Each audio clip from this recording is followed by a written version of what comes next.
बिस्मिल्लाहिर्रहमानिर्रहीम। अस्सलाम वालेकुम माय यूट्यूब फैमिली। आज मैं आपके साथ शेयर करने लगी हूँ मूली के पराठे। इतने सॉफ्ट और मज़ेदार हमारी ये रेसिपी है। मेरी वीडियोस को लाइक करें, सब्सक्राइब करें और साथ ही बेल आइकन के बटन को प्रेस करें। बिस्मिल्लाहिर्रहमानिर्रहीम। सबसे पहले हम लोगों ने मूली के पराठों के लिए एक बड़े साइज़ की मूली ले ली है। मूली को मैंने सबसे पहले छील लिया है और छीलने के बाद इसको मैंने अच्छी तरह से कद्दूकस करके रख लिया है। कद्दूकस करने के बाद अब मैं आपको बताती हूँ कि हम लोगों ने क्या करना है। साथ ही मैंने धनिया काट के रखा हुआ था, धनिया मैं इसके अंदर ऐड कर देती हूँ। आप इसके अंदर ग्रीन चिलीज़ भी डाल सकते हैं, लेकिन मैं बच्चों के लिए बना रही हूँ क्योंकि बच्चे जो हैं मिर्चों से बहुत दूर भागते हैं। अब इसके अंदर 1 कप जो है मैंने मैदे का डाल दिया है और 1 कप इसके अंदर मैंने जो आम घर में हम लोग आटा यूज़ करते हैं वो मैंने ऐड कर दिया है। आप लोग आटा भी ले सकते हैं और मैदा भी ले सकते हैं, जो आप चाहें, ये ऑप्शनल है।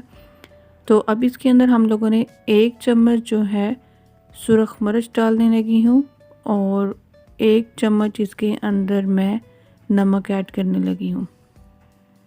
स्पाइसेस आप लोग अपने टेस्ट के मुताबिक ले सकते हैं। इसके अंदर जो है 1 चम्मच मैं सूखा धनिया डालने लगी हूँ और आधा चम्मच इसके अंदर मैं ज़ीरा डालने लगी हूँ। अब ये तमाम स्पाइसेस हम लोगों ने इसके अंदर ऐड कर दिए हैं। ऐड करने के बाद अब हम इसको मिक्स कर लेते हैं और ये गरम मसाला है, ये मैंने हाफ़ चम्मच ले लिया है। इसको हम लोग अच्छी तरह से मिक्स कर लेते हैं। वीडियो को लाइक कीजिएगा, चैनल को सब्सक्राइब कीजिएगा और साथ ही बेल आइकन के बटन को प्रेस करना मत भूलिएगा। अब इसको पहले मैं चम्मच के साथ मिक्स कर लेती हूँ क्योंकि मैंने मूलियाँ जो है वो अच्छी तरह से वॉश करके रखी हुई थी और उसके अंदर भी पानी था। इसको पहले हम लोग इस तरह से मिक्स कर लेंगे और अब इसके अंदर मिक्स करने के बाद हम लोग इसमें थोड़ा थोड़ा करके पानी ऐड कर देंगे और साथ साथ चम्मच से मिक्स करते जाएंगे। और जैसे ही हम देखेंगे कि हमारा बैटर जो है अच्छी तरह से वो बन जाएगा, तो साथ साथ इसमें मैं थोड़ा थोड़ा करके पानी ऐड करती जाऊँगी और साथ साथ हिलाती जाऊँगी। अब मैं इसको चम्मच के साथ हिलाती जाऊंगी और मैं देखती हूँ कि अगर इसके अंदर हम लोगों ने पानी और डालना है तो मैं पानी इसमें डाल दूंगी। इसको बहुत ज़्यादा थिक नहीं रखना है, इसको लिक्विड फॉर्म में बनाना है और इसको अच्छी तरह से मिक्स कर लेना है। और यहाँ पे आप देख सकते हैं कि जो हमारा मूलियों का बैटर है वो काफ़ी अच्छी तरह से तैयार हो चुका है। तो इसको मैं 5 मिनट के लिए रख दूँगी और ये देख सकते हैं कि हमारा बैटर माशाल्लाह माशाल्लाह कितना अच्छा तैयार हो चुका है। अब चलते हैं हम लोग नेक्स्ट स्टेप की तरफ। यहाँ पर मैंने एक पैन ले लिया है और फ्लेम को मैंने ऑन कर लिया है। पैन को सबसे पहले हम लोगों ने ग्रीसी कर लेना है, थोड़ा सा ऑयल लगाकर तमाम साइडों पे, और फ्लेम को आप लोगों ने मीडियम कर लेना है। इस तरह से करके मूली के पराठे आप लोग भी बनाइएगा और कमेंट्स कर मुझे लाजमी बताइएगा। और ये देखें हमारा जो पैन है वो अच्छी तरह से ग्रीस हो चुका है और गर्म भी हो चुका है। अब मैंने 1 कप ले लिया है, इसको मैं इस तरह से तमाम साइडों पे हम लोग इस बैटर को फैला लेंगे। चम्मच के साथ आपने इसको तमाम साइडों पे अच्छी तरह से फैला लेना है और फ्लेम को मीडियम कर देना है। और यहाँ पर आप देख सकते हैं कि जो एक साइड है वो हमारी कुक हो रही है। जैसे ही वो एक साइड पक जाएगी तो हम इसकी साइड चेंज कर देंगे। जब एक साइड अच्छी तरह से पकेगी तो फिर आपने इसकी साइड चेंज करनी है कि पहले ही इसको आप छेड़ेंगे तो ये आपकी रोटी जो है टूट जाएगी।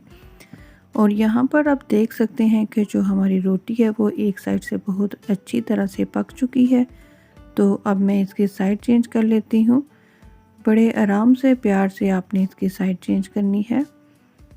इस तरह से करके मैं इसकी साइड चेंज कर देती हूँ और इसके एक साइड से हम लोग ऑयल लगा लेते हैं। ब्रश की मदद से मैं इसको तमाम साइडों पे ऑयल डाल देती हूँ और साथ ही आपने चम्मच के साथ इसको तमाम साइडों से प्रेस करते जाना है। इसको हम लोग तमाम साइडों से अच्छी तरह से प्रेस करेंगे तो जो हमारी रोटी पराठा होगा वो अच्छी तरह से अंदर तक पक जाएगा। इस तरह से इसको प्रेस करते जाएं ताकि ये अंदर तक पक जाए। ना आटा गूंदने की झंझट, ना पेड़े करने की और ना ही रोटी बेलने की। इस तरह से आप लोग भी बनाइएगा मज़ेदार नरम नरम से मूली के पराठे। और यहाँ पर ये हमारा पराठा जो है वो तैयार हो चुका है। इसको मैं एक प्लेट के अंदर निकाल लेती हूँ इस तरह से मैं इसको प्लेट में निकाल लेती हूँ। माशाल्लाह माशाल्लाह ज़बरदस्त किस्म का हमारा मूली का पराठा तैयार हो चुका है। अब जो बाकी का बैटर है इसके साथ हम लोग मज़ीद और पराठे बना लेते हैं। इसको भी सेम इसी तरह से हम लोगों ने डाल दिया है और पकने के लिए मैं इसको रख देती हूँ और इसकी साइड चेंज कर देनी है और ऑयल लगा देना है। कोई मुश्किल नहीं है, बहुत आसान है, तो आप लोग भी ट्राई कीजिएगा। और ये देखें मज़ेदार ज़बरदस्त और सॉफ्ट से हमारे मूली के पराठे जो हैं वो तैयार हो चुके हैं। और 2 कप के साथ ये मूली के मैंने काफ़ी ज़्यादा पराठे बनाए हैं। आप देख सकते हैं जी हमारे कितने शानदार पराठे तैयार हो चुके हैं। और इसको मैं केचप और अचार के साथ आप लोग सर्व कर सकते हैं। माशाल्लाह बहुत अच्छे मज़े के पराठे बने। आई होप कि आपको मेरी आज की वीडियो अच्छी लगी होगी, तो लाइक कीजिएगा, चैनल को सब्सक्राइब कीजिएगा। मिलते हैं नेक्स्ट वीडियो में, तब तक के लिए अल्लाह हाफिज़।